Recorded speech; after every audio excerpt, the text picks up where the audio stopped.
السلام علیکم۔ پاؤں کے انگوٹھے پر اور کانوں پر پسینہ آ جائے تو سمجھ جاؤ دولت ملنے والی ہے۔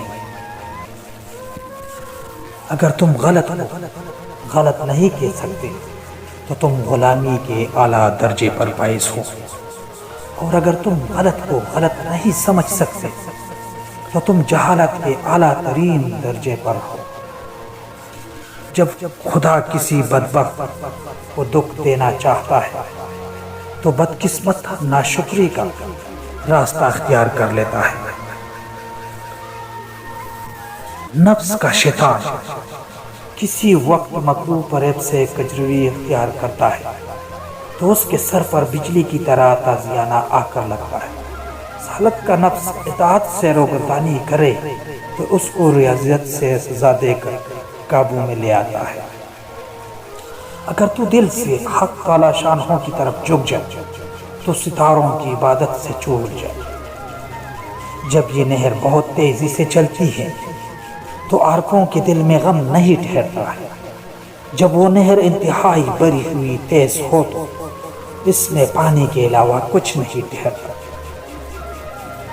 تیز روئی کی وجہ سے جب کوئی گدھا کچڑ میں پھنس جاتا ہے، اٹھنے کے ارادے سے پیدل پہ حرکت کرتا ہے، رہنے کے لیے جگہ کو ہموار نہیں کرتا ہے، وہ جانتا ہے کہ وہ رہنے کی جگہ نہیں ہے۔ روح کو سکون اس وقت ملتا ہے جب دل کا غبار جٹ جاتا ہے، اور دل کا غبار اس صورت میں جٹتا ہے جب تم اللہ سے دل لگاتے ہو۔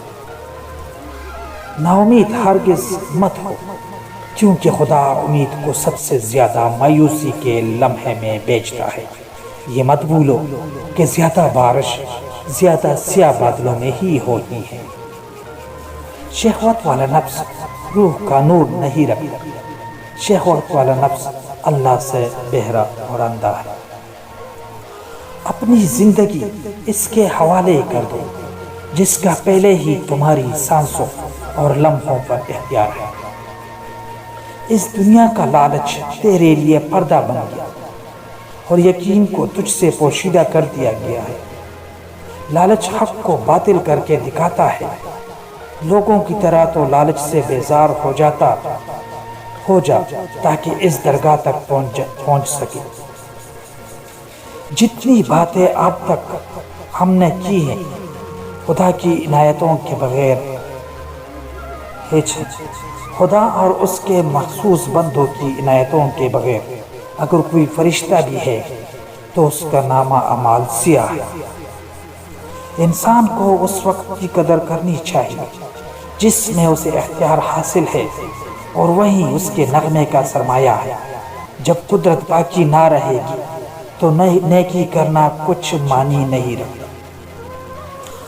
اے عقلمند، تو صاحب دل ہے، تو درجہ کمال تک پہنچ جانے کی وجہ سے زہر بھی کھائے گا تو تیرے لیے شہد کی طرح میٹھا ہوگا۔ حیوانات اور نباتات سے انسان اپنی غذا حاصل کرتا ہے، لیکن ایک مقررہ مدت کے بعد جب وہ مرتا ہے تو وہی خاک ایسی خدائی خلق کی وجہ سے انسان کو اپنی خوراک بنا لیتی ہے۔ 3 افراد کی اگر غیبت کی جائے تو جائز ہے: لالچ، فاسق اور ظالم۔